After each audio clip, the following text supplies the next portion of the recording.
लोग स्टार्ट कर रहे हैं टी वाई बीकॉम सेम 5 का फर्स्ट लेक्चर कॉस्टिंग का।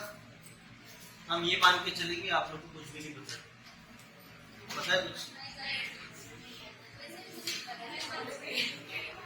चलो, वैसे तो आपके सिलेबस में काफी सारे टॉपिक्स सब्जेक्ट्स हैं, आप लोग को पता ही होगा। जैसे कि अकाउंट्स आपके दो हैं, फाइनेंशियल अकाउंटिंग और कॉस्ट अकाउंटिंग, ये दो आपके सब्जेक्ट हैं। फिर उसके बाद में कंपलसरी सब्जेक्ट में क्या आता है आपके? कॉमर्स, फिर इकोनॉमिक्स, ये आपके हो गए कंपलसरी सारे सब्जेक्ट।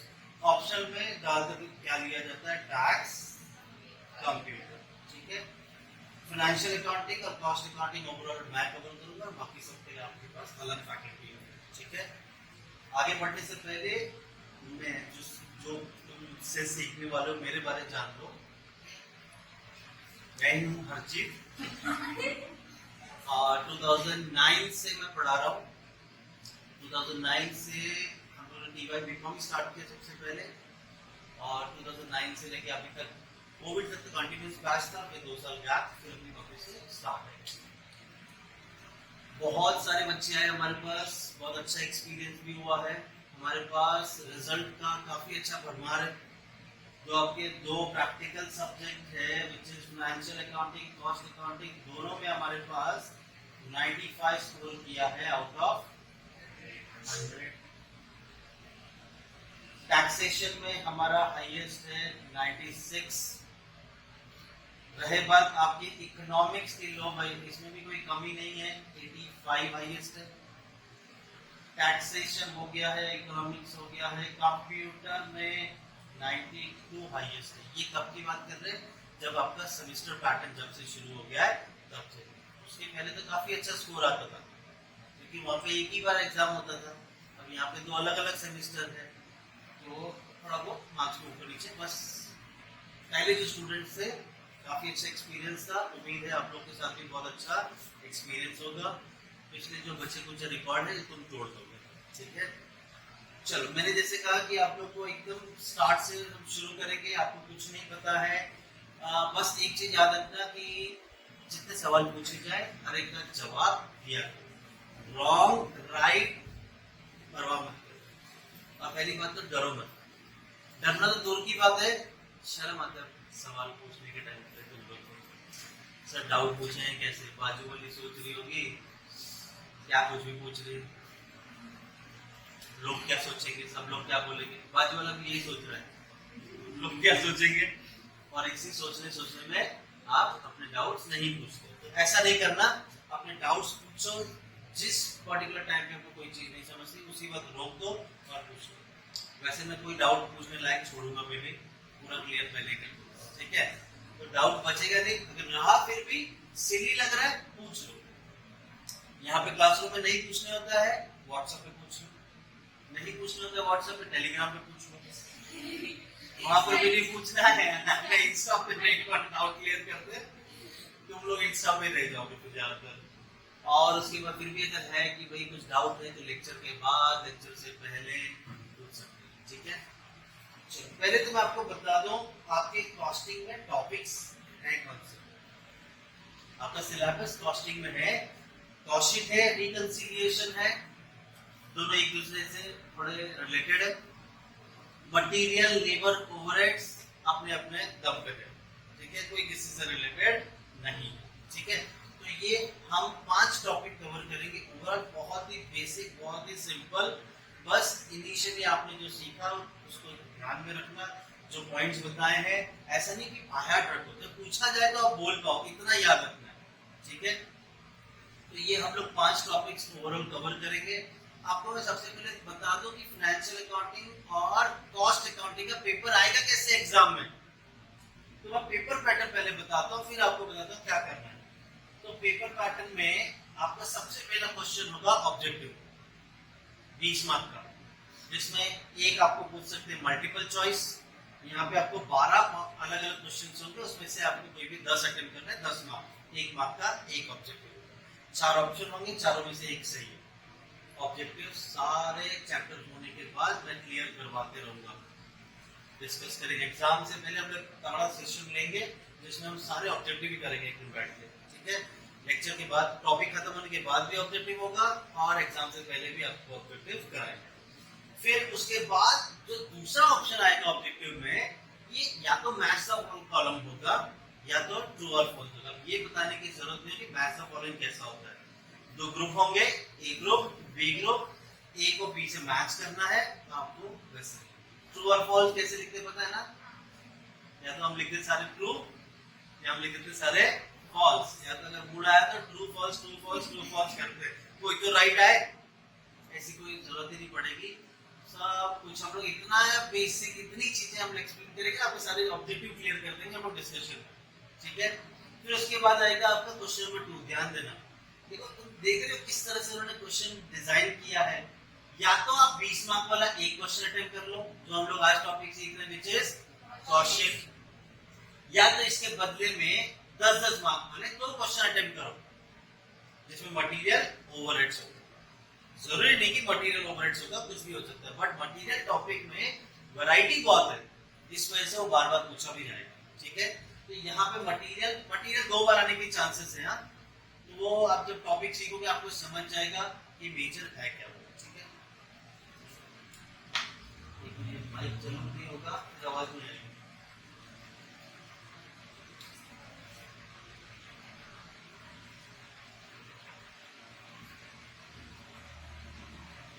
ठीक, चलो जो आपको क्वेश्चन नंबर 2 समझ गया क्वेश्चन। आप पहले ये देखो, पहले रीड कर लेना क्वेश्चन, जो सिंगल होगा ना रीड कर लेना, क्या हमें ये सारा चीजें पता है। इसको पहले अटेम्प्ट करो, 2 क्वेश्चन अटेम्प्ट करने की जगह एक ही अटेम्प्ट करना पड़ेगा। पहला वाला क्वेश्चन हमेशा मैं तो बोलूं क्वेश्चन ही अटेम्प्ट करना, ठीक है। फिर क्वेश्चन नंबर 3 आएगा। 3 में देखो अब उल्टा कर दिया इन्होंने, पहले 2 10-10 मार्क वाले, उसके कंपैरिजन में एक 20 मार्क वाला क्वेश्चन। तो यहाँ पे देखो मटेरियल दिख रहा है, फिर मटेरियल दिख रहा है 10-10 मार्क का। तो यहाँ पे कुछ भी हो सकता है, कोई और टॉपिक भी आ सकता है, बट मटेरियल में मैंने कहा है कि वैरायटी ज्यादा है तो पूछेंगे भी ज्यादा। और ऑप्शन भी दूसरा क्या है, या तो आप क्या ऑप्शन सिलेक्ट कर लो, ओवरहेड्स 20 मार्क। क्वेश्चन नंबर 4 आते हैं, अगेन 10-10 मार्क वाले 2 अटेम्प्ट करो या 20 मार्क वाला 1 अटेम्प्ट करो। और लास्ट में 20 मार्क आपने बचाने हैं। आप बोलोगे सर थियरी, आप तो बोल रहे अकाउंट से है, तो भैया अकाउंट्स में भी एक 20 मार्क का थियरी क्वेश्चन होगा।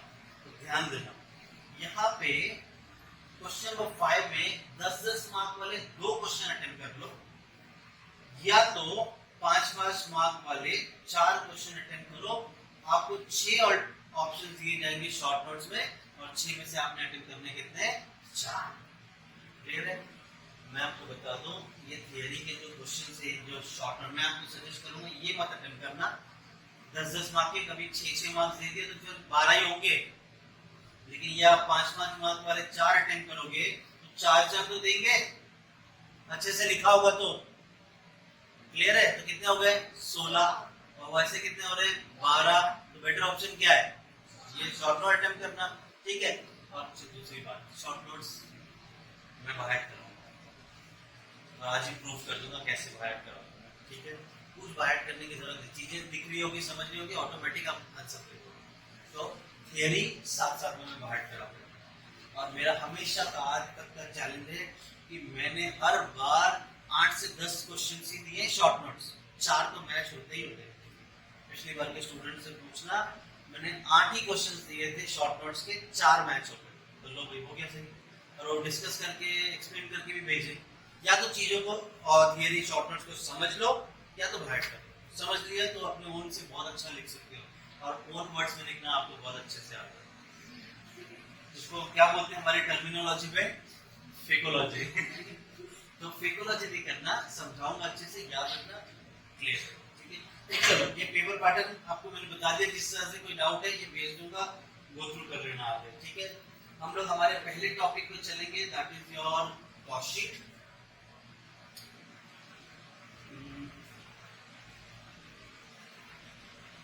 इसमें बहुत सी बेसिक चीजें अगर आप ध्यान दोगे, समझ लोगे आज, तो आगे चल के आपको कोई दिक्कत नहीं आएगी। एक स्पेसिफिक फॉर्मेट है, बट उससे पहले आपको बहुत सी चीजें जाननी होंगी इसके अंदर। टॉपिक का नाम क्या है, कॉस्ट शीट। चलो मैंने पहले बोला था जब भी कुछ पूछो जवाब दिया करो, रॉन्ग राइट की परवाह नहीं। रॉन्ग बोलोगे तो राइट बहुत जल्दी समझता है, नहीं बोलोगे तो कुछ भी नहीं समझेगा। ठीक है, तो मुझे बताओ कॉस्ट क्या होता है? अपने अपने हाँ बोलो, वेरी गुड। कॉस्ट क्या होता है? मुझे आवाज ही नहीं आई। Money, okay. और कोई चीज का दाम, दैट इज कॉस्ट। और पार्ले बिस्किट खाते हो, कितने का आता है? उसका कॉस्ट कितना होगा? अगर तुम 5 में लेते हो कितने का होगा कॉस्ट? 3 या 4 रुपए। तो समझ गया कॉस्ट क्या होता है? प्रोडक्ट का बनने का खर्चा। हम भी यही बताने वाले कि प्रोडक्ट का बनने का खर्चा कितना है, हम भी यही बताने वाले कॉस्ट शीट में। क्या बताने वाले? प्रोडक्ट का। क्या मैंने ऐसा बोला साल भर का खर्चा? तो याद रखना कॉस्ट शीट जब भी बनती है किसी भी पर्टिकुलर प्रोडक्ट के हिसाब से बनेगा। ईयर वाइज हम लोग कॉस्ट शीट नहीं बनाते, हम प्रोडक्ट वाइज बनाते हैं। ठीक है, लेकिन जो फाइनेंशियल स्टेटमेंट है हम लोग कॉस्टिंग में, फाइनेंशियल स्टेटमेंट में क्या आता है? ओवरऑल कंपनी के बारे में, ओवरऑल कंपनी का खर्चा, ओवरऑल कंपनी का सेल, ओवरऑल कंपनी का प्रॉफिट, वो बात करते हैं। बट यहाँ पे प्रोडक्ट, एक प्रोडक्ट का सेल, खर्चा, प्रॉफिट, इसी को बोलते हैं हम लोग कॉस्ट शीट। और डिटेल में देखते हैं। चलो कॉस्ट आपको मालूम पड़ गया, प्रोडक्ट का खर्चा। कॉस्ट शीट क्या होता है? कॉस्ट शीट हमने लिखा है, क्या है कॉस्ट शीट? क्या होता है? एक स्टेटमेंट है। कॉस्ट शीट क्या है? एक स्टेटमेंट, एक फॉर्मेट, एक स्टेटमेंट में आपको डिटेल्स दिए गए। अ स्टेटमेंट व्हिच शोस क्या? ब्रेकअप। ब्रेकअप सुना है कभी तुमने? हुआ तो नहीं होगा लेकिन सुना तो होगा। हाँ नहीं, वो क्या होता है? ब्रेकअप, टूट जाना नहीं, मतलब सेपरेशन, ब्रेकअप। हम पूरे खर्चे का सेपरेशन करेंगे, ब्रेकअप एंड देन बिल्डअप करेंगे पूरा ओवरऑल खर्चा। ब्रेकअप मतलब आपके ओवरऑल खर्चे का हर एक सेक्शन के हिसाब से खर्चा कितना, मतलब एक प्रोडक्ट बनने में मटेरियल कितना, उस प्रोडक्ट को बनाने के लिए लेबर कितना, उसको बेचने के लिए एडवर्टाइजमेंट का खर्चा कितना, ये सारे खर्चों को हम सेग्रीगेट करेंगे एंड देन ओवरऑल खर्चा बताएंगे। तो breakup and buildup of cost. Cost समझ के पहले क्या था? एक प्रोडक्ट का वैल्यू। अब कॉस्ट शीट मतलब उस प्रोडक्ट को बनने के लिए कितना खर्चा हुआ है, हर एक का सेग्रीगेशन भी बताएंगे। क्लियर है यहाँ पे? चलो, तो अभी कॉस्ट शीट का तो आपको डिटेल पता चल गया है। अब मैं आपको बताता हूँ ये क्या है। बताओ, trading and profit and loss. तो ये तो फाइनेंस में बनता है। आप लोग तो 11th स्टैंडर्ड से अकाउंट सीखते आए हो, वहां पे आप लोगों ने हमेशा फाइनेंशियल स्टेटमेंट ही बनाया, अभी तक कभी भी कॉस्ट शीट नहीं बनाई। ये तुम्हारे लिए नया टॉपिक है, ये इससे पहले तुमने कभी सीखा नहीं है। ठीक है, अब तक जो भी सीख रहे थे अकाउंट वो फाइनेंशियल के हिसाब से था। अब वो फाइनेंशियल क्या बताता है? ओवरऑल कंपनी का प्रॉफिट। हमारे पास अलग अलग सेक्शन है, बीकॉम पढ़ाते हैं, बैफ पढ़ाते हैं, सीए में पढ़ाते हैं। अगर मुझे जानना है प्रॉफिट सिर्फ बीकॉम का कितना है तो वो मेरा प्रोडक्ट हो गया है, एक प्रोडक्ट का मैं प्रॉफिट पता करूंगा। लेकिन फाइनेंस जब मैं बनाऊंगा तो मैं ओवरऑल कितना मेरा प्रॉफिट सेल है वो कैलकुलेट करते हैं फाइनेंस में।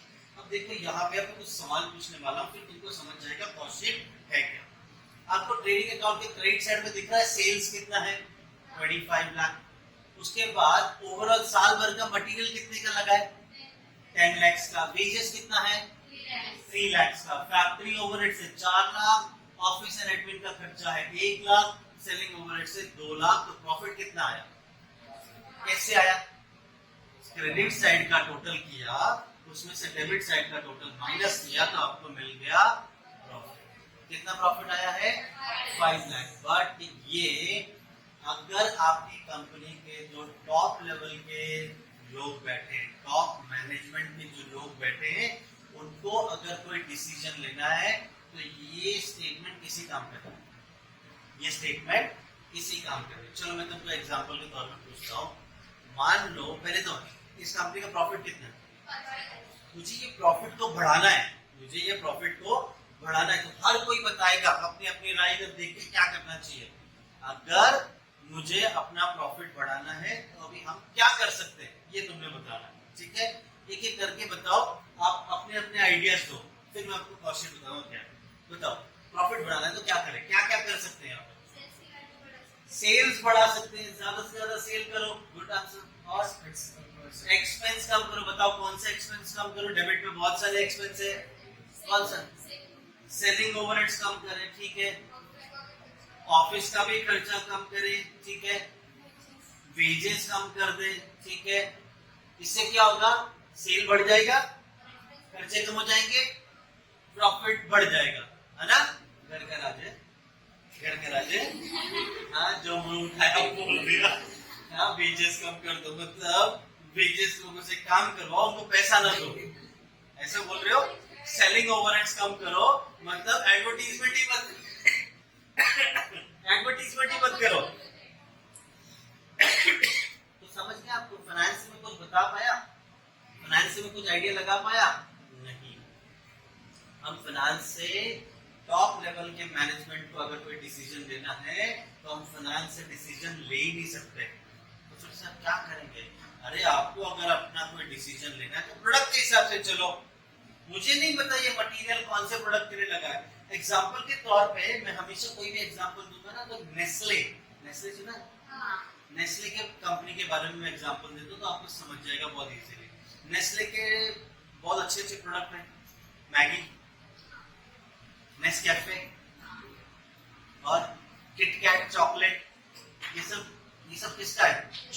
आप अगर नेस्ले का फाइनेंशियल स्टेटमेंट बनाओ तो कुछ इस तरह से बनेगा, वहां से प्रॉफिट मिलेगा। लेकिन नेस्ले का एक एक प्रोडक्ट जैसे मैगी, नेस्कैफे और किटकैट चॉकलेट, इसका अगर मैं अलग अलग ब्रेकअप निकालूं तब वो बनता है क्या?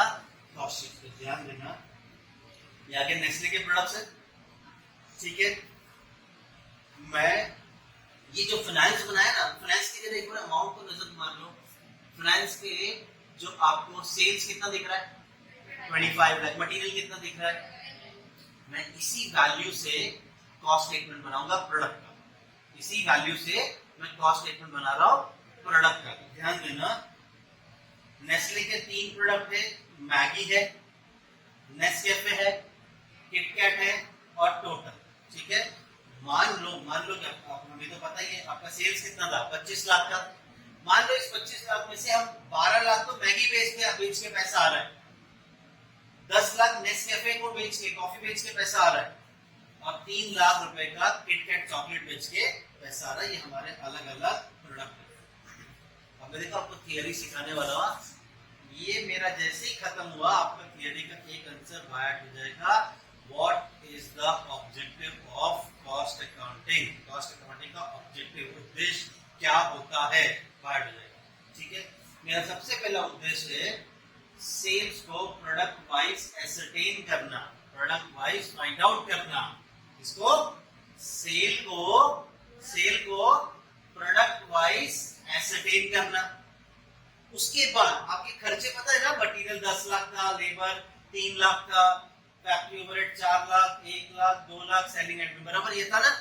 मान के चलते हैं कि भैया इस 10 लाख में से 5 लाख का तो मटेरियल मैगी के लिए लग गया, 3 लाख का मटेरियल कॉफी के लिए लग गया और 2 लाख का मटेरियल किटकैट के लिए लग गया। उसी के अकॉर्डिंग सारे एक्सपेंसेस हम लोगों ने बाइफिकेट कर लिया, हर एक डिपार्टमेंट के हिसाब से कितना है। तो हमारा दूसरा काम क्या है? पहला काम क्या था बताओ? पहला काम क्या किया? हमारा ऑब्जेक्टिव क्या कॉस्ट अकाउंटिंग का? सेल्स को प्रोडक्ट वाइज एसरटेन करना, एक्सपेंसेस को बोलो एक्सपेंसेस को प्रोडक्ट वाइज एसरटेन करना, बराबर हो गया तुम्हारा 2 पॉइंट। पहला क्या था? सेल्स को प्रोडक्ट वाइज एसरटेन करना। उसके बाद एक्सपेंसेस को, ये क्या है? एक्सपेंसेस को प्रोडक्ट वाइज एसरटेन करना। क्लियर है? तो इस तरह से आपका दूसरा स्टेप हो गया। And then product wise profit calculate करना। एक बार जरा कैलकुलेटर चलाओ। हाँ कुछ प्रॉफिट को हम फाइंड आउट करेंगे, घूम फिर के वही आएगा। हाँ वही आएगा। यस अभी प्रूफ कर देंगे। अब मेरे एक काम करो, कैलकुलेटर चलाओ और तुम मुझे बताओ 12 लाख के सेल में से अगर ये खर्चा मैं माइनस करूं तो क्या मेरा 3 लाख का प्रॉफिट आ रहा है? चेक कर लो फटाफट। आ रहा है? बस चेक करना कहीं गलत ना हो, बराबर है। 12 लाख, देखो ये सब जो माइनस प्लस कर रहे हैं ना, ये जो माइनस प्लस कर रहे हैं, ये तुम्हारा दिमाग चलना चाहिए। क्या किया मैंने, सेल में से खर्चे माइनस कर रहा हूँ, तो सम करते वक्त ये सब पता चलना चाहिए। तो 12 लाख में से ये सारे खर्चे माइनस करो, 3 लाख आ गया। जरा सेकंड प्रोडक्ट नेट प्रॉफिट में चेक करो, 10 लाख का सेल था, सारे खर्चे माइनस करो, क्या 2,70,000 का प्रॉफिट आ रहा है? आ रहा है। अब लास्ट वाला चेक कर लो एक बार, किटकैट का चेक करो, बराबर आ रहा है। 70 का लॉस है,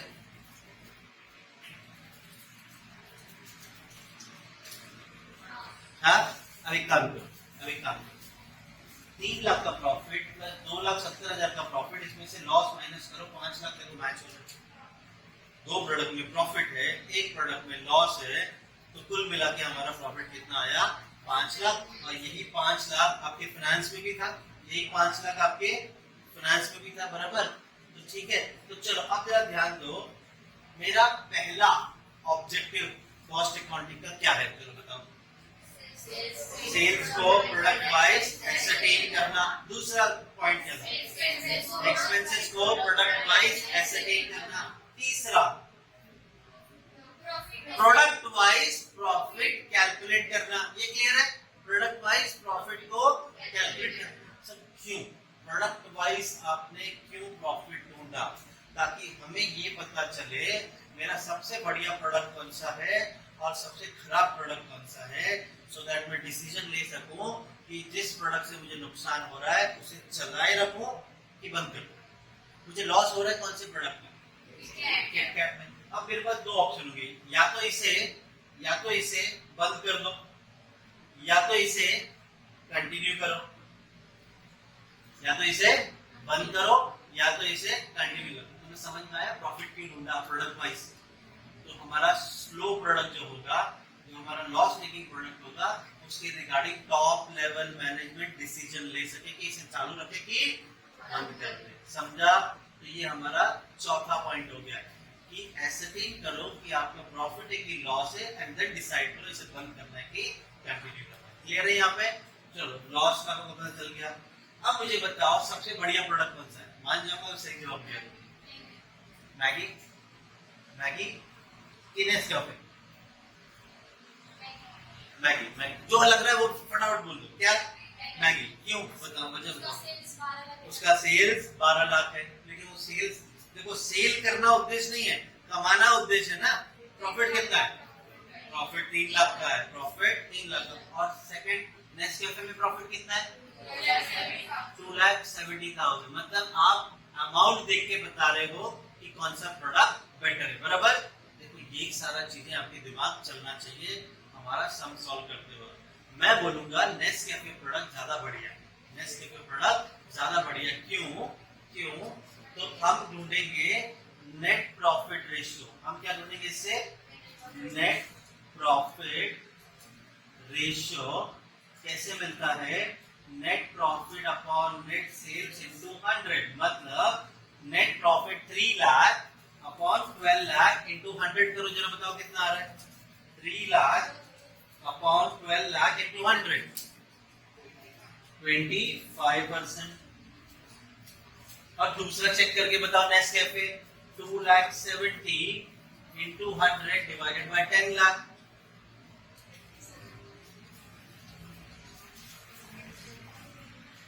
27%।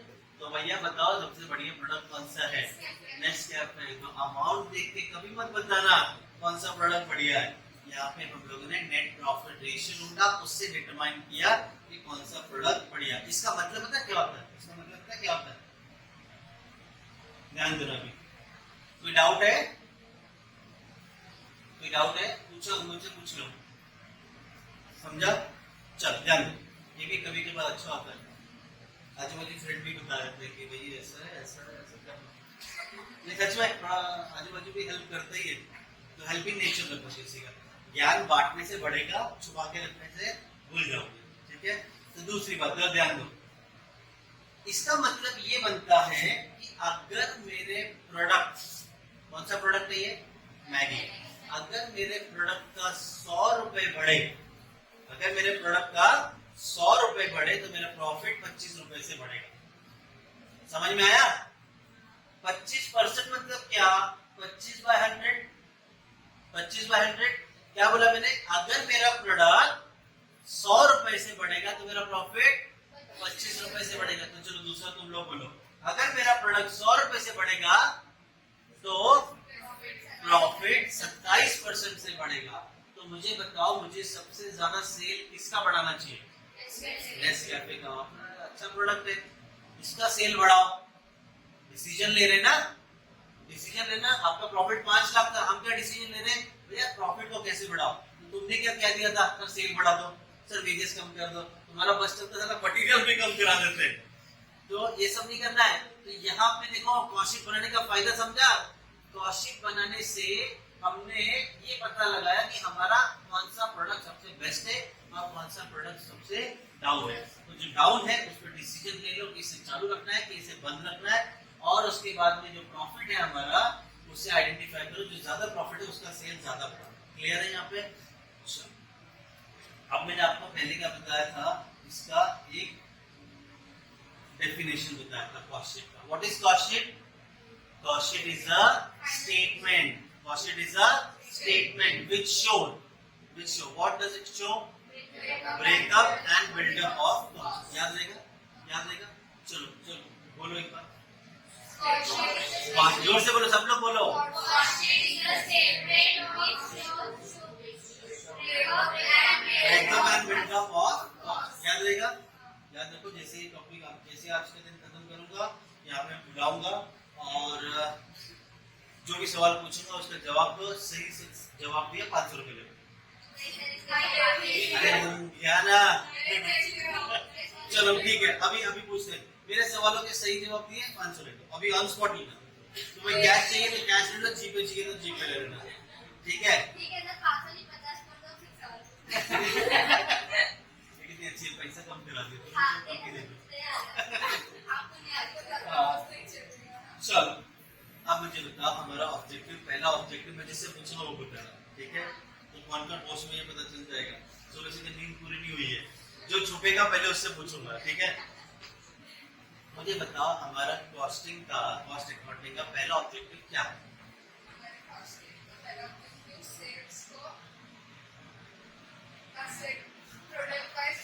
सुपर। सेल्स को प्रोडक्ट वाइज एसेटिंग करना। हमारा दूसरा ऑब्जेक्टिव क्या है? एसेटिंग करना। तीसरा ऑब्जेक्टिव क्या है? तीसरा ऑब्जेक्टिव क्या है?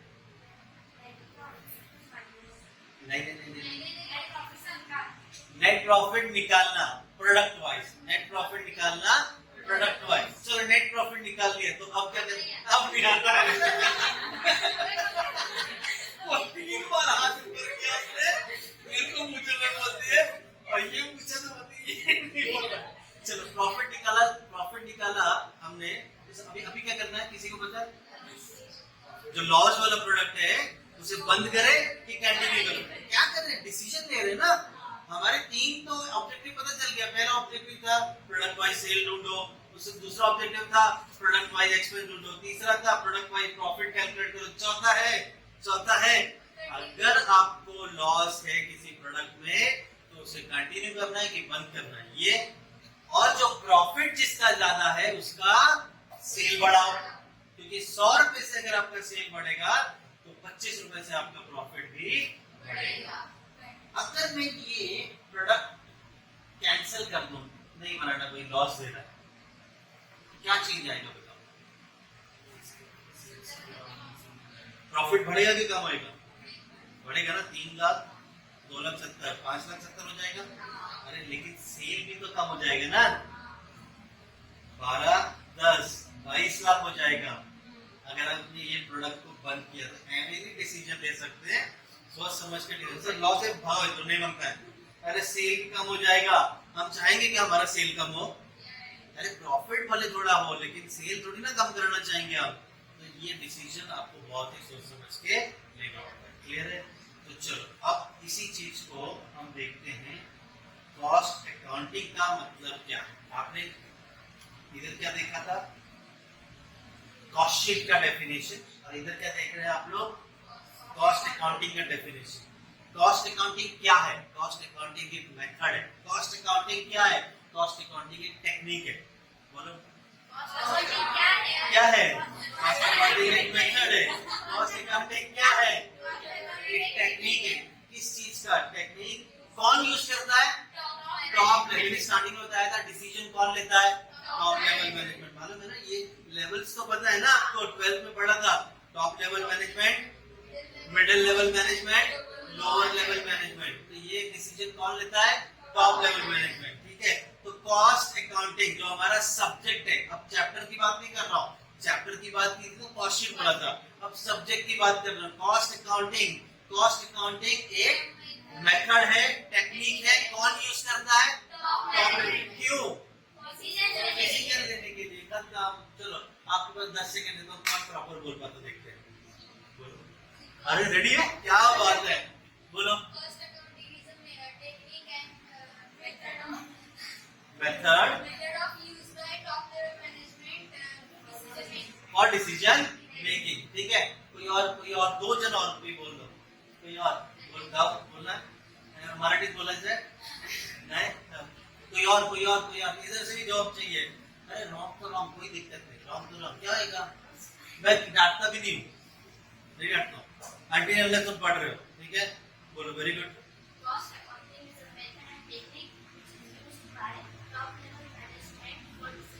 खत्म। For decision making.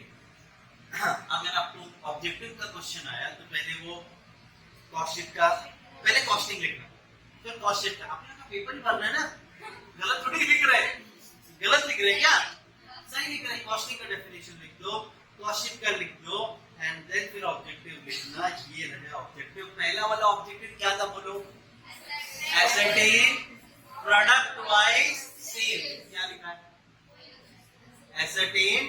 एसेटेनमेंट of product wise cell. एक दूसरा क्या था हमारा? दूसरा एसेटिंग प्रोडक्ट वाइज कॉस्ट या एक्सपेंस। कॉस्ट या एक्सपेंस, ठीक है। तीसरा क्या था? Calculation of profitability. ठीक है, उसके बाद देखो ये भी मैंने तुमको समझाया था कि भाई लॉस है तो उसे कंटिन्यू करना है कि बंद करना है, जो फायदे वाला प्रोडक्ट है उसका सेल बढ़ाना, वही लिखा है। Assist top management decision making के लिए। क्या डिसीजन लेना है? लॉस मेकिंग प्रोडक्ट को कंटिन्यू करना है कि डिसकंटिन्यू करना है। Sale of which product to be increase using. हमने नेट प्रॉफिट रेशियो निकाला, मैगी का 25%, नेस्कैफे का 27%, तो नेट प्रॉफिट रेशियो ज्यादा किसका था?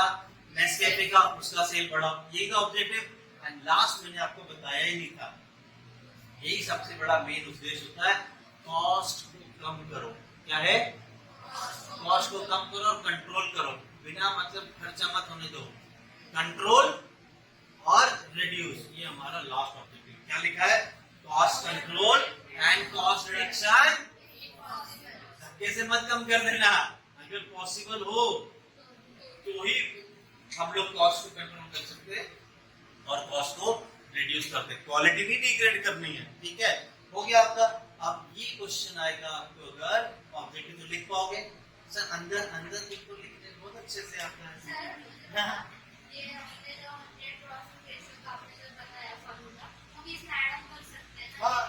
देखो, एक्सप्लेन कर आप रॉन्ग तो नहीं एक्सप्लेन कर रहे हो, एक्सप्लेन तो सही कर रहे हो, ठीक है।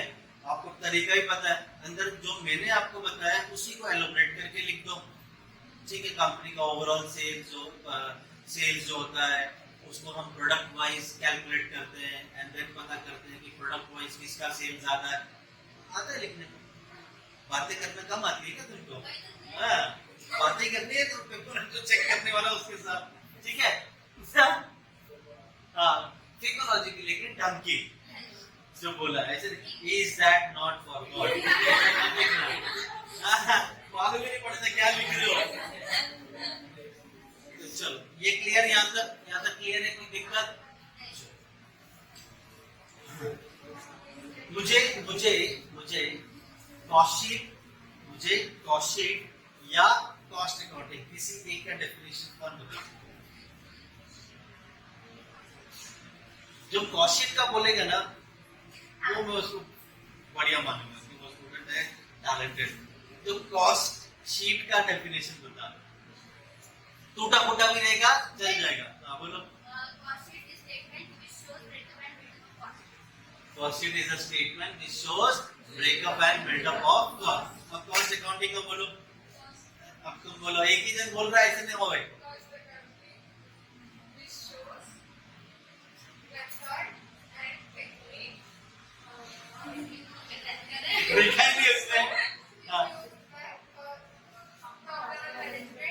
फॉर डिसीजन मेकिंग आ गया। अच्छा अब ये जो 5 पॉइंट बताए थे मैंने, ऑब्जेक्टिव ऑब्जेक्टिव ऑब्जेक्ट, इसका लास्ट वाला पॉइंट कौन बताएगा? बोल। Very good, cost control and cost reduction. पहला पॉइंट कौन बोलेगा? पहला पॉइंट इधर हाथ ऊपर करने का है। पहला पॉइंट, हाँ वेरी गुड, पहला पॉइंट बोलो, ऑब्जेक्टिव। हिंदी में बोल दो, कोई दिक्कत नहीं, जो याद है वो बोल दो। प्रोडक्ट वाइज सेल को एसेंडिंग करना। दूसरा क्या था? Product wise cost. तीसरा क्या था?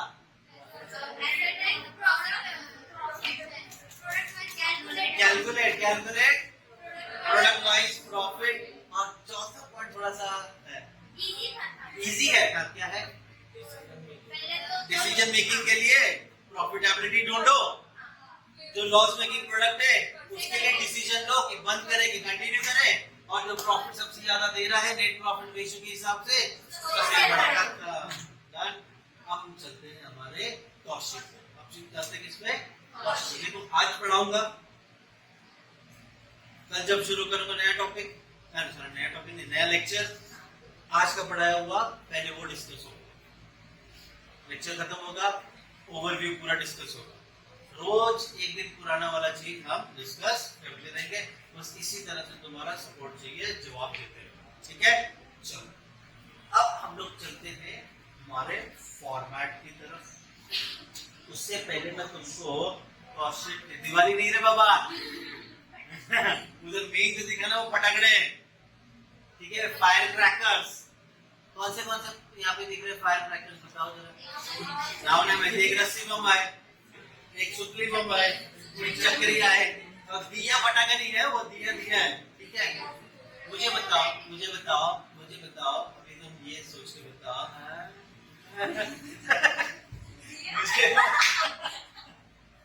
मुझे ये बताओ कि फायर क्रैकर्स, पटाखे अगर बनाने हैं, सबसे इम्पोर्टेंट चीज क्या है?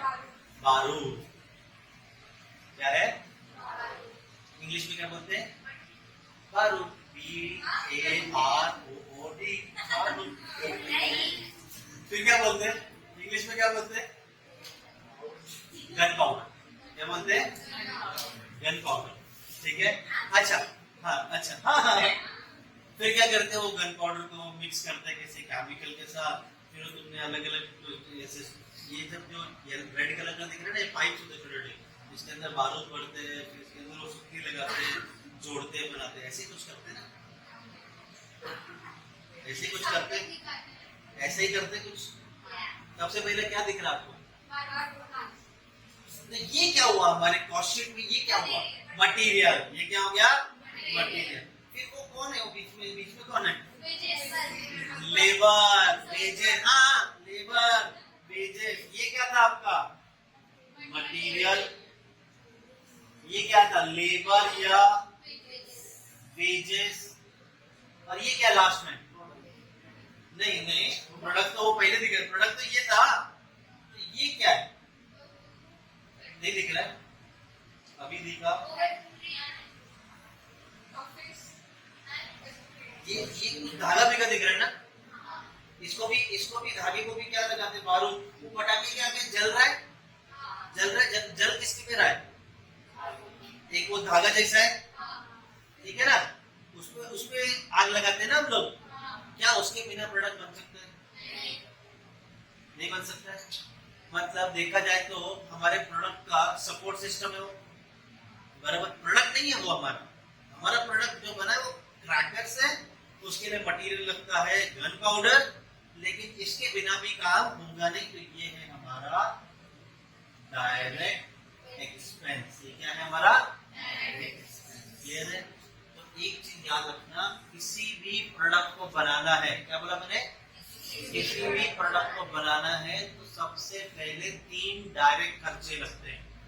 पहले 3 डायरेक्ट खर्चे लगते हैं। क्या क्या है, direct material, direct labour, direct expense. खत्म।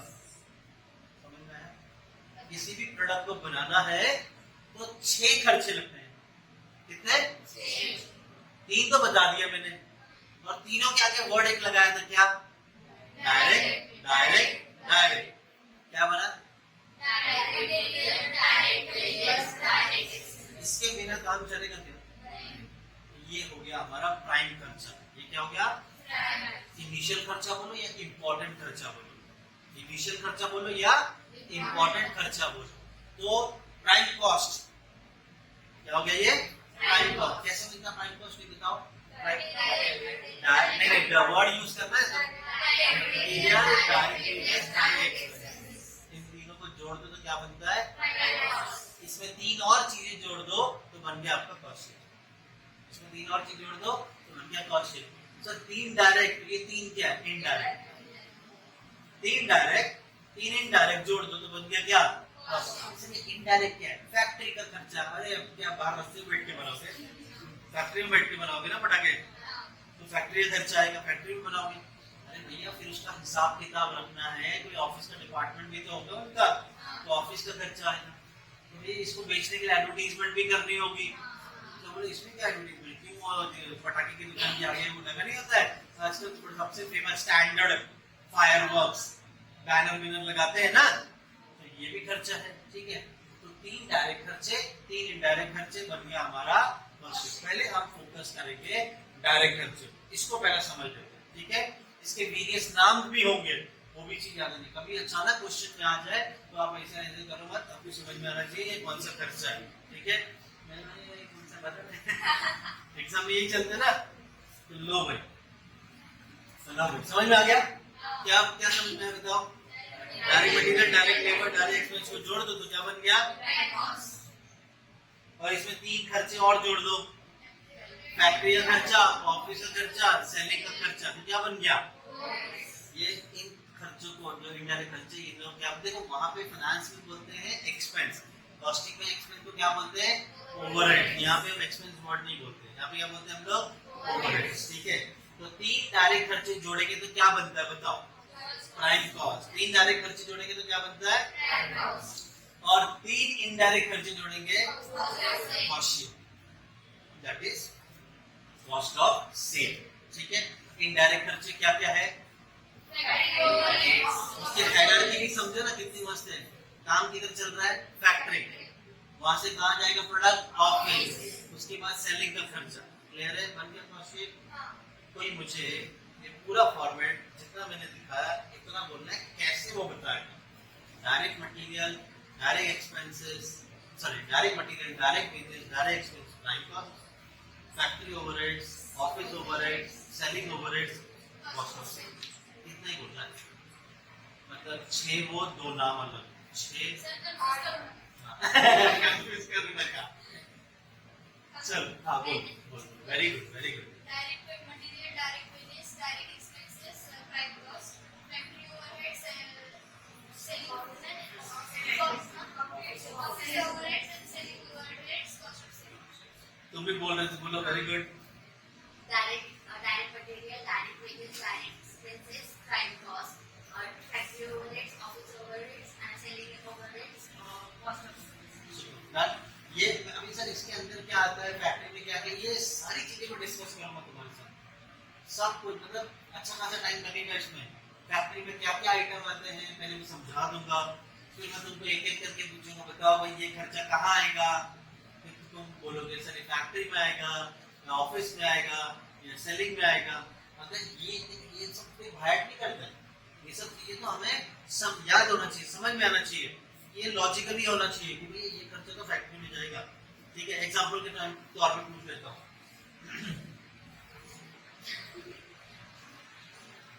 Factory rent, Factory overheads. Director fees, Office. Office, Direct. Advertisement. Salary. आ गया तुमको समझ, ये लॉजिक तुमको ऑलरेडी है। मैं बस कॉस्टिंग में आने वाले क्या क्या आइटम हो सकते हैं वो सारे आइटम्स एक साथ मैं तुमको क्लियर कर दूंगा, ठीक है। आपको जो ये जो बुक दी हुई है हमने, इस बुक में सब कुछ है, ठीक है। इसमें आपका क्लासवर्क प्रॉब्लम भी है, इसमें आपका प्रैक्टिस प्रॉब्लम भी है, और कोई भी लेक्चर कोई भी टॉपिक स्टार्ट होता है तो पहले उसमें जो जो इम्पोर्टेंट चीजें वो सब आपको रिकॉर्ड करके उसमें दिया हुआ है, बस एक बार गो थ्रू करना है उसको, ठीक है। मैं समझाऊंगा सब, बट कभी तुम्हें लगे प्रैक्टिस प्रॉब्लम सॉल्व करते वक्त तो उसी गो थ्रू अच्छे से करना, ठीक है। चलो, तो यहाँ पे हम लोगों ने ये देखा, देखो ये इतना ही फॉर्मेट नहीं है, इसके और डिटेल में भी जाएंगे कि फॉर्मेट फुल फ्लेज बनेगा। इतना तो तुमको समझे, यहाँ तक कोई डाउट है? चलो, तो अब देखो डायरेक्ट मटेरियल, यहाँ पे ना जब हम फाइनेंस बनाते हैं ना, फाइनेंस कितना मटेरियल बच गया, कितना मटेरियल पहले से था, कितना खरीदा, ये सब रिकॉर्ड्स हम करते हैं, बराबर। यहाँ पे भी वैसे ही करेंगे। यहाँ पे क्या करेंगे हम लोग, पूरा ओवरऑल कैलकुलेशन करेंगे। ओवरऑल हमें यहाँ चाहिए परचेज नहीं, हमें यहाँ पे मटेरियल परचेज नहीं चाहिए, हमें क्या चाहिए यहाँ पे मटेरियल कंज्यूम। क्या बोलते हैं? Material consumed. सबसे पहला आइटम क्या है कॉस्टिंग में? कॉस्टिंग में सबसे पहला आइटम क्या है? Direct material. तो ये मटेरियल परचेज होगा कि मटेरियल यूज होगा? यूज कितना किया प्रोडक्ट बनाने के लिए, वो होता है मटेरियल कंज्यूम। तो मटेरियल कंज्यूम कैसे मिलेगा वो देखो। पहले तो मैं तुमको चलो नाम बताया था, ये चाहिए तो पहले बताया मटेरियल कंज्यूम कैसे मिलता है। Direct material opening stock of raw material, मतलब पिछले महीने या पिछले साल या पिछले प्रोडक्ट का जो भी मटेरियल बच गया, जो बच गया उसे क्या कहते हैं? क्लोजिंग। क्लोजिंग।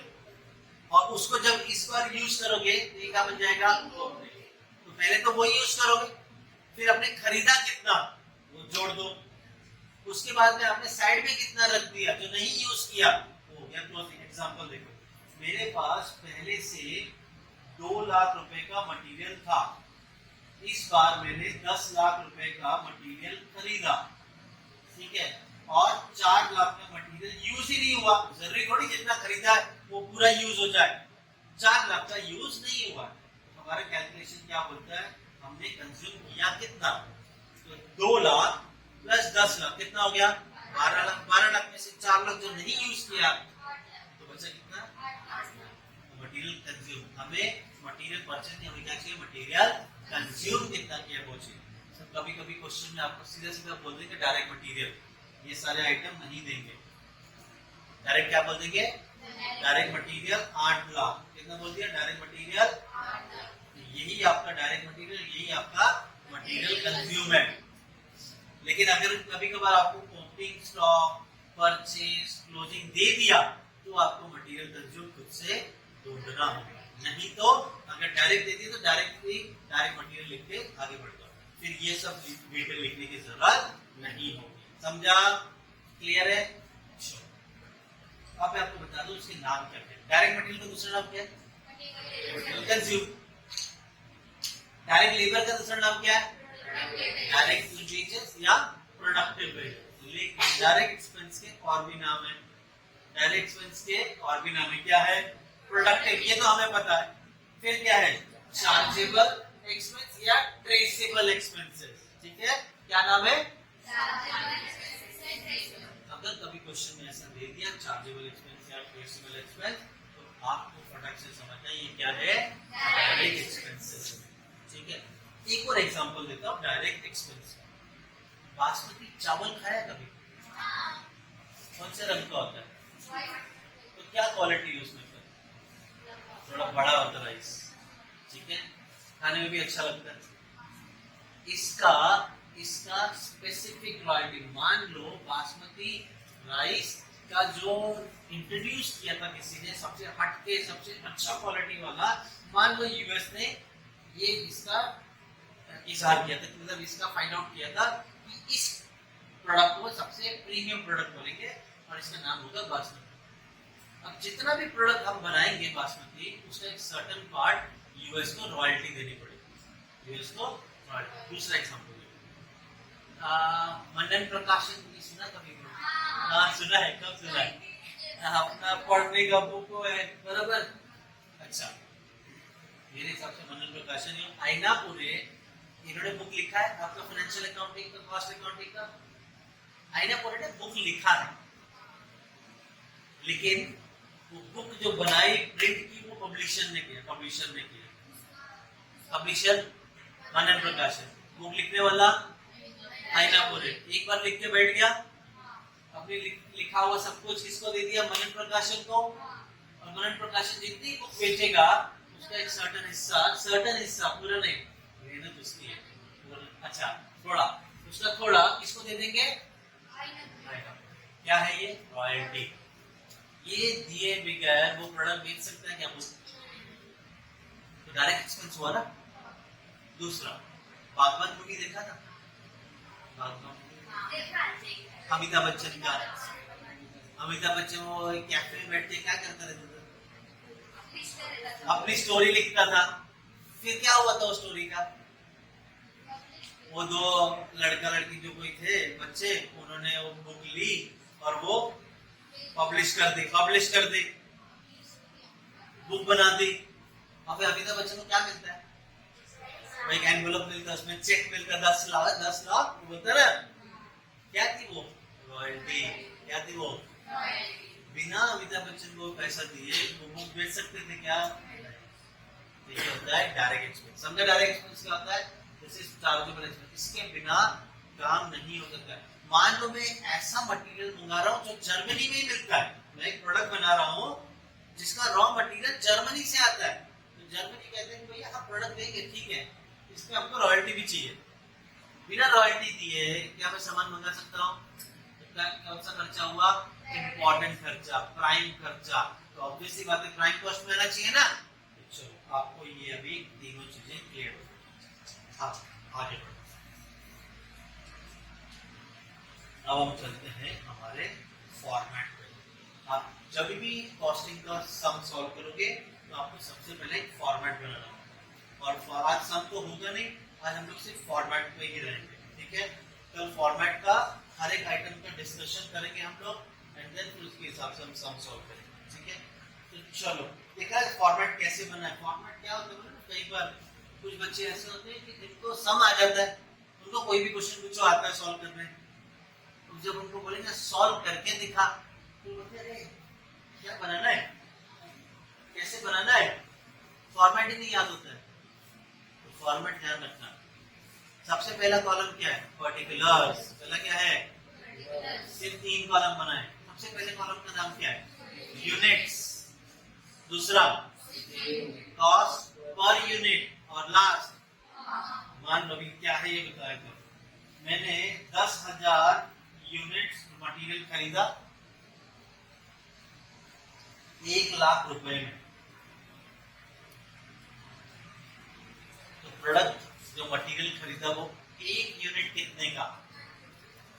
तो 1 लाख को 10,000 से डिवाइड करोगे, 1 लाख को 10,000 से डिवाइड करोगे तो कॉस्ट मेरा पर यूनिट है, कॉस्ट मेरा पर यूनिट है कितना? 10। क्लियर है? क्लियर है यहाँ पे? चलो, अब जरा ध्यान देना, इसमें हम लोग फॉर्मेट बनाएंगे कैसे, ठीक है। साथ में मैं जहां पे रुक जाऊंगा वहां तक का फॉर्मेट पूछूंगा, ठीक है। सबसे पहला खर्चा क्या? तुमने अभी मैंने रॉ आपको बता दिया है किस तरह से बनता है आपका फॉर्मेट, आप उसको परफेक्ट तरीके से बना के दे रहा हूं, ठीक है। तो बताओ सबसे पहला खर्चा क्या है? Direct material. दूसरा खर्चा क्या था? डायरेक्ट लेबर बोलो या डायरेक्ट वेजेस बोलो। तीसरा खर्चा क्या था? Direct expenses. तुम लोग को आ गया अभी ये, ठीक है। इन तीनों को जोड़ेंगे तो क्या बनता है?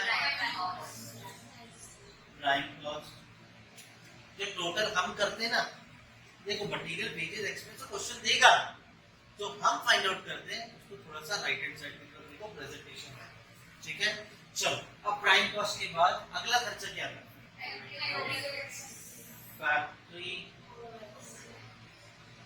ओवरहेड्स। अब जो तुम्हें नहीं पता है फॉर्मेट में, ये तुम्हें अभी ध्यान देना है, फोकस करना है। प्राइम कॉस्ट जो हमारा था, इस प्राइम कॉस्ट में जैसे ही मैं फैक्ट्री का खर्चा जोड़ दूंगा, मान लो मेरा प्राइम कॉस्ट है 2 लाख और मेरा फैक्ट्री का खर्चा है 50,000, तो टोटल कितना आया? तो समझा मैंने किसको किसको ऐड किया, किसको किसको ऐड किया? प्राइम कॉस्ट और फैक्ट्री ओवरहेड्स को ऐड किया। तो जो मुझे टोटल मिलेगा उसको हम कहते हैं फैक्ट्री कॉस्ट। क्या कहते हैं हम लोग?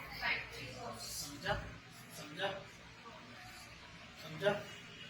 मैं 2 लाइन फिलहाल छोड़ रहा हूँ, 2 लाइन फिलहाल छोड़ रहा हूँ और फिर से लिख रहा हूँ मैं फैक्ट्री कॉस्ट। बस तुम्हें से इतना याद रखना है, ठीक है? 2 लाइन छोड़ा है, कुछ तो सीखेंगे ना। यहाँ तक तो पता था। फैक्ट्री के खर्चे के बाद कौन सा खर्चा आता है? ऑफिस एंड एडमिनिस्ट्रेटिव या एडमिनिस्ट्रेशन ओवरहेड्स।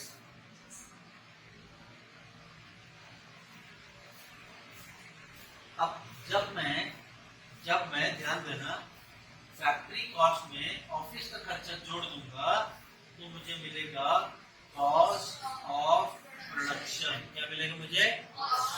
मान लो मेरा फैक्ट्री कॉस्ट है 4 लाख और मेरा ऑफिस का खर्चा है 1 लाख, तो जो मुझे मिलने वाला है फैक्ट्री के बाद में कॉस्ट ऑफ प्रोडक्शन, वो कितना? जैसे फैक्ट्री का कॉस्ट 4 लाख प्लस 1 लाख का ऑफिस का खर्चा, तो आपको मिल गया 5 लाख का कॉस्ट ऑफ प्रोडक्शन। ठीक है, देखो मैंने कॉस्ट ऑफ प्रोडक्शन के बाद भी 2 लाइन छोड़ रहा हूँ और मिलेगा मुझे कॉस्ट ऑफ प्रोडक्शन के बाद कॉस्ट ऑफ गुड्स सोल्ड। इसको शॉर्टकट में क्या बोलते हैं? COGS। क्या बोलते हैं? Cost of goods sold. एक बार इस पे नजर घुमा लो, मैं पूछूंगा पहले फिर आगे बढ़ूंगा। आपको क्या बोलना है, कैसे? Direct material, direct wages, direct expense, prime cost, factory of overheads add करने में मिलता है फैक्ट्री कॉस्ट। पहले ओवरहेड्स ऐड करेंगे तो क्या मिलेगा? Factory cost. फैक्ट्री कॉस्ट मतलब फैक्ट्री तक का खर्चा, फैक्ट्री तक का खर्चा। फैक्ट्री ओवरहेड्स मतलब सिर्फ फैक्ट्री का खर्चा। ठीक है, फैक्ट्री कॉस्ट में ऑफिस का खर्चा जोड़ोगे तो मिलेगा मुझे कॉस्ट ऑफ प्रोडक्शन। यहां तक होना है। ठीक है, आपको मैं देता हूँ, बहुत टाइम देता हूँ, 10 सेकंड। ठीक है, 10 सेकंड जैसे खत्म हो जाएगा पूछना शुरू करो। और ये रखेगा नहीं, मैं यहाँ पे गायब कर दूंगा, फिर पूछूंगा।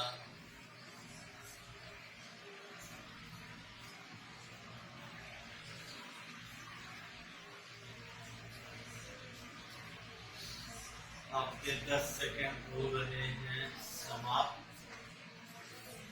आपके 10 सेकंड हो रहे हैं समाप्त, हो गए समाप्त। तुमसे शुरू करते हैं। ठीक है, गुड।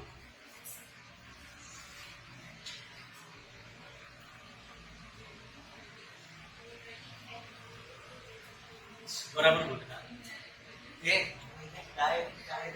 हाँ,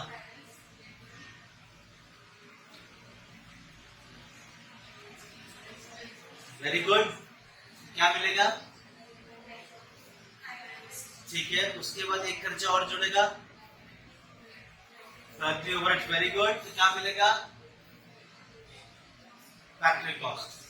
एक खर्चा और जुड़ेगा, ऑफिस। तो क्या मिलेगा? COP. COP means cost of production. ठीक है,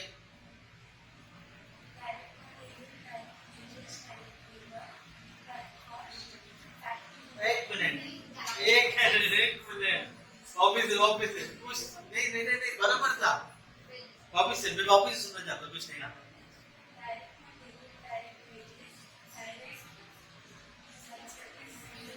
तुमने क्या बोला बता?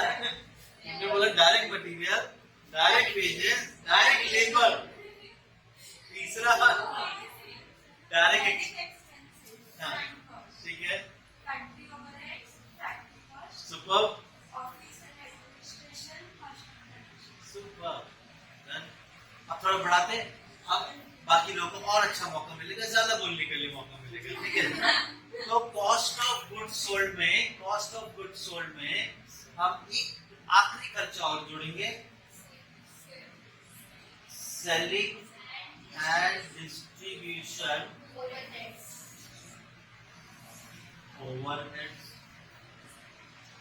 तुम लोग को पता है सेलिंग और डिस्ट्रीब्यूशन में क्या फर्क है? सेलिंग एंड डिस्ट्रीब्यूशन क्या फर्क है खर्चे में? सेल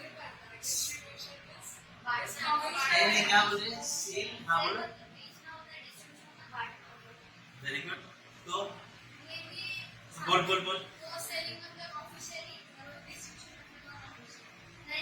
क्या बात है? सेलिंग मतलब ऑफिशियली, डिस्ट्रीब्यूशन मतलब अनऑफिशियली, ठीक है। ये भी ओके।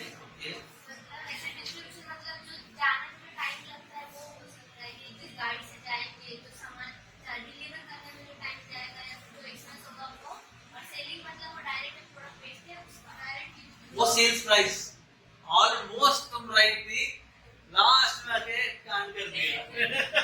सुनो, मैंने ऐड किया, एडवर्टाइजमेंट किया, फ्री में सैंपल्स बांटे लोगों को खाने के लिए, अच्छा जी हमारा प्रोडक्ट है, खाते देखो किटकैट, ये क्या हो गया? Selling expense. Advertisement selling expense. Brand ambassador मैंने रख दिया टाइगर श्रॉफ, तो चॉकलेट लेके घूमता रहे, मैं उसका पैसे दूंगा तुझे। क्या किया मैंने? एडवर्टाइजमेंट। ये क्या होता है? सेलिंग खर्चा। अब मेरा फैक्ट्री है मुंबई में, मैं बेचना चाहता हूँ गुजरात, अहमदाबाद, पंजाब, तो वहां तक सामान कंधे पे तो लेके जाएंगे नहीं, गाड़ी में डाल के उधर पहुंचाएंगे, डिस्ट्रीब्यूट। तो डिस्ट्रीब्यूशन खर्चा, अलग अलग जगह पे डिस्ट्रीब्यूट करने का खर्चा, उसको रखने का खर्चा, वेयर हाउस का, तो डिस्ट्रीब्यूशन का खर्चा हो गया। समझा? कुछ नहीं, चलेंगे कि डिस्ट्रीब्यूशन एक्सपेंसेस खत्म हो गया। अब मिल जाएगा हमें कॉस्ट ऑफ सेल। कितना प्रॉफिट चाहिए वो जोड़ दो और कितने में बेचना है ये पता चल जाएगा। कभी कभी क्या होता है ना, हम पहले से डिसाइड होते हैं, ये कुछ भी हो जाए हमको इतना प्रॉफिट तो चाहिए, तो देख लो भाई प्रोडक्ट कितने बन रहा है उतना प्रॉफिट जोड़ दो और पब्लिक को बेच दो उतना महंगे। कभी क्या हम चाहते हैं भैया प्रॉफिट सेल प्राइस कम रखो, लेकिन इतना भी मत कम करना कि हमें नुकसान हो जाए, तो हम मिनिमम प्रॉफिट जोड़ के हम उसे सेल करें। ये सब डिसीजन मेकिंग करना है, ठीक है। कितना अच्छा बढ़िया सा फॉर्मेट है, बराबर। 3 डायरेक्ट खर्चे, 3 इनडायरेक्ट खर्चे, ठीक है। अब मैं एक बार बोलता हूँ और जैसे मेरा बोल के हो जाएगा ये गायब हो जाएगा, मैं पूछूंगा, ठीक है। हाँ, direct material, direct wages, direct expenses will get prime cost, factory overhead से मिलेगा फैक्ट्री कॉस्ट, ऑफिस ओवरहेड से मिलेगा cost of production, selling overhead से मिलेगा कॉस्ट ऑफ सेल। सब बोलोगे सर सीओजीएस तो बोला नहीं, अरे बीच में खाली पड़ी है ना जगह, इसके लिए नहीं बोला मैंने, ठीक है। तो जो चीज ना हो वो ना बोलो, ठीक है। तो ये हो गया गायब। अभी इसमें फिल करने से पहले मैं आपको एक बार पूछ लेता हूँ, फिर फिल करा के फिर लास्ट बार पूछूंगा और हो गया, ठीक है। वेरी गुड, ट्राई करो। प्राइम कॉस्ट तक, सिर्फ प्राइम कॉस्ट तक लो।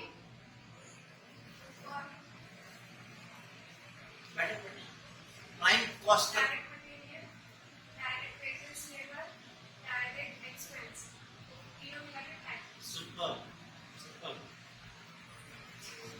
प्राइम कॉस्ट में आगे खर्चे जोड़ के टोटल बताओ क्या? प्रोडक्ट बनेगा कहाँ पे? फर्स्ट डे डर लग रहा है। तो बताओ प्राइम कॉस्ट में कौन सा खर्चा आप जोड़ेंगे? Factory expense. हाँ वेरी गुड, एक्सपेंस नहीं बोलते हम, क्या बोलते हैं? फैक्ट्री का खर्चा जोड़ दिया तो क्या मिला? फैक्ट्री कॉस्ट के बाद क्या जोड़ते हैं? तो क्या मिलेगा? प्रोडक्शन। लास्ट खर्चा, लास्ट आइटम, उसमें क्या जोड़ेंगे? हमें क्या चाहिए? और लास्ट में क्या मिलता है? डन। अब जो बीच में जो जगह खाली थी ना वो भर देता हूँ। देखो एक चीज याद रखना, तुमको मैं पूछना चाहूंगा, देखते तुम्हारा ध्यान है या नहीं है, ठीक है। तुम्हारा ध्यान कितना तक मालूम पड़ जाएगा। लिखा होगा, ठीक है, ठीक है। मैंने ओपनिंग स्टॉक क्लोजिंग स्टॉक बताया था शायद, तो बस ये बताना है, हाथ ऊपर करना है, जवाब नहीं देना, जिसको पूछो बोलेगा। ये जो ओपनिंग और क्लोजिंग स्टॉक दिया था मैंने, ये किसके अंदर लिखा था? ओके ओके ओके ओके, ये जो मैंने ओपनिंग और क्लोजिंग लिखा था, किसके अंदर लिखा था, ये मेरा सवाल है, याद है? वेरी गुड, डायरेक्ट मटेरियल के अंदर। कहाँ लिखा था मैंने? डायरेक्ट मटेरियल के अंदर। तो आपको ये जो ओपनिंग क्लोजिंग 3 बार दिखेगा। कितनी बार दिखेगा? 1 बार तो मैंने दिखा चुका है, मैंने डायरेक्ट मटेरियल के अंदर। इधर लिखा क्यों नहीं? मान लो यही मटेरियल कंज्यूम है, अगर क्वेश्चन रीड करते वक्त दिखे opening stock closing stock raw material का, किसका?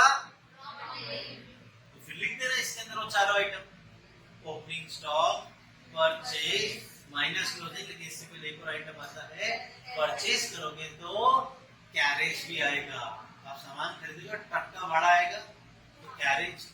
रेलवे से मंगाया तो फ्रेट, रोड से मंगाया तो ऑक्ट्राय, एरोप्लेन से मंगाया तो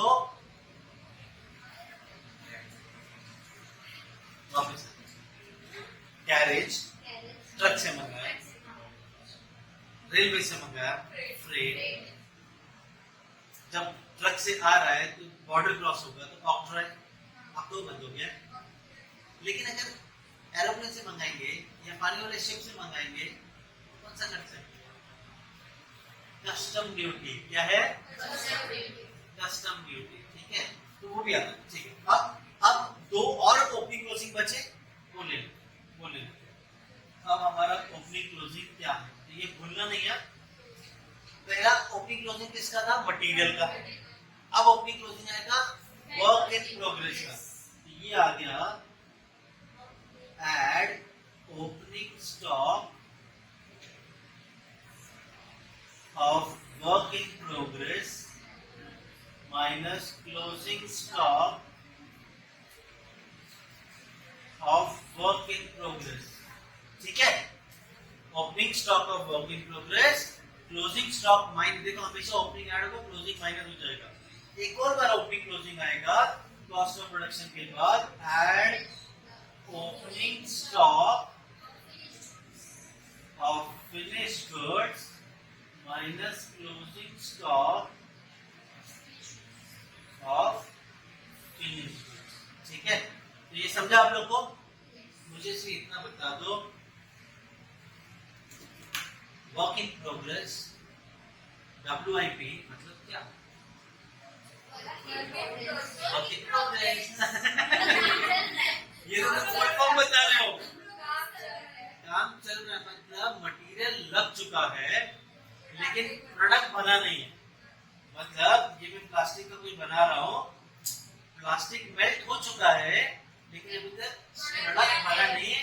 ना इसे हम रॉ मटेरियल कह सकते हैं, ना इसे हम फिनिश गुड्स कह सकते हैं। ये हो गया वर्क इन प्रोग्रेस, काम चालू है, बोर्ड पे लगा होता है ना। और लास्ट में आता है ओपनिंग क्लोजिंग फिनिश, तैयार प्रोडक्ट का ओपनिंग और क्लोजिंग। क्लियर है? चलो, ये आप लोग को इस तरह से फॉर्मेट बनाना है। अब देखो ये इतना ही नहीं, आपको प्रॉपर 2 पेज का फॉर्मेट बनेगा। फैक्ट्री ओवरहेड्स दिख रहा है, उसके बाद 7-8 लाइन ब्लैंक छोड़ देना। ऑफिस एंड एडमिन, उसके बाद 7-8 लाइन ब्लैंक छोड़ देना। सेलिंग एंड डिस्ट्रीब्यूशन 3 इनडायरेक्ट खर्चे ना, तीनों के बाद 7-8 लाइन ब्लैंक छोड़ देना। फैक्ट्री के मल्टीपल आइटम्स होंगे, ऑफिस के मल्टीपल आइटम्स होंगे और सेलिंग के मल्टीपल आइटम्स होंगे। काम वही ऐड करते करते करते हमें कॉस्ट ऑफ सेल तक पहुंचना है, प्रोडक्ट कितने में बना, ठीक है। यहाँ पे हम लोग को ये ब्लैंक इसलिए नहीं छोड़ा क्योंकि आपको फॉर्मेट समझे, ठीक है। अब फॉर्मेट का आपको समझ गया, ये देख लो ओपनिंग क्लोजिंग WIP किसके बाद आता है? गलत, फैक्ट्री कॉस्ट के बाद। फिनिश गुड्स का WIP का ओपनिंग क्लोजिंग कब आता है? उसके बाद मिलता है क्या है फिर? CO, ठीक है। चलो एक लास्ट फॉर्मेट एक बार कोई तो बोल दो, कॉन्फिडेंस सबसे पहले हाथ ऊपर किया।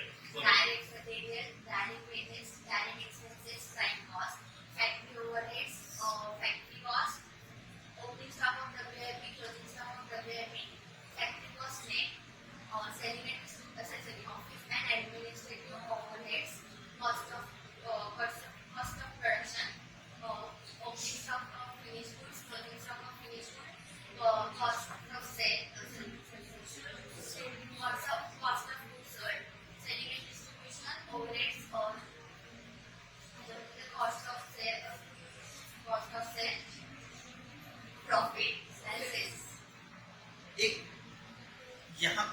बता सकता 500 लेते सर बता दो।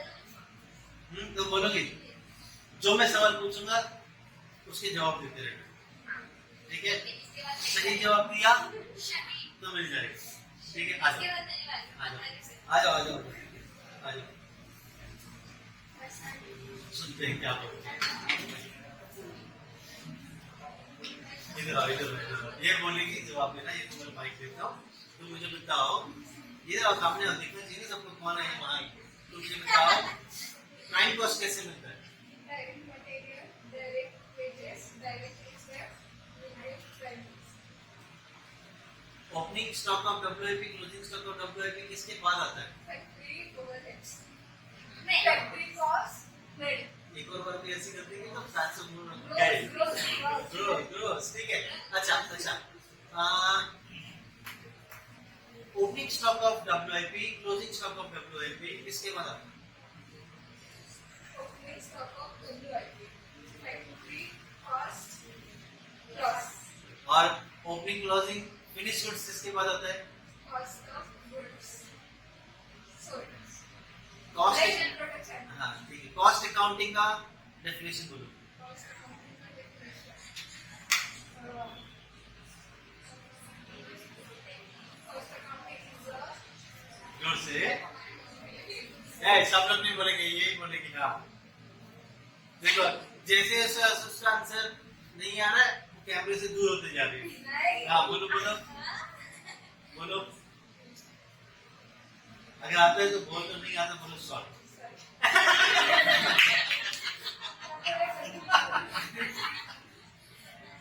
ठीक है बैठो। मैंने गलत क्या किया? मैंने तो उसको सीधे सीधे सवाल क्या पढ़ाया नहीं है मैंने, उसको याद है बस एक बार अगर तुमने इसको देख लिया होता और फिर मैं बुलाता तो तुमको याद आता था। एक चीज याद रखना, जो भी मैं सिखाऊंगा आप अपनी बुक में वो सेम डे उसे रिकॉर्ड करो। जो भी मैं समझा रहा हूँ, जो भी सम सॉल्व कराऊंगा सेम डे, 2 घंटे निकाल सकते हैं ना? 2 घंटा अपने लिए। 2 घंटे में आपको जो सिखाया है उसे रिकॉर्ड करना है समझ के, मोर देन इनफ, ठीक है? अभी तो हम लोग ने फॉर्मेट देख लिया है। नेक्स्ट लेक्चर में हम लोग लेक्चर करते हैं। हमें 500 रुपए खराब हो गए हैं हमारे। मेथड है, टेक्निक है, टॉप मैनेजमेंट यूज करता है डिसीजन लेने के लिए। इतना गुस्सा है, सब चीजें फेंक रही हो। चलो आज के लिए